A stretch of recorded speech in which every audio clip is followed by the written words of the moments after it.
ইয়ে আছে না মুরব্বী গুলোর সাথে বসবো না ইফতার করে যায় বাইন্দা বাইন্দা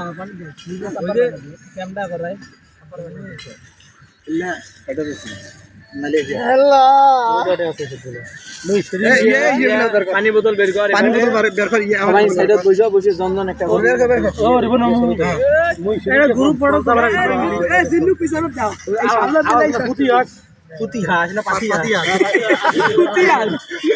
যাই হোক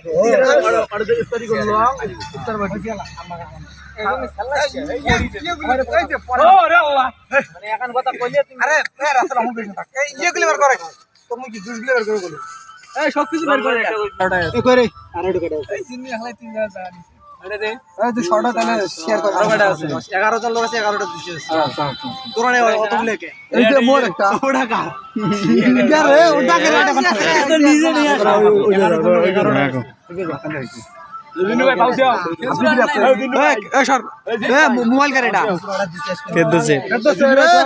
মোবাইল দিবেন সেকেন্ড প্রতি 10 টাকা বললে আলাপ বাদ দিয়ে ফ্রিতে আলাপ চলবেন না।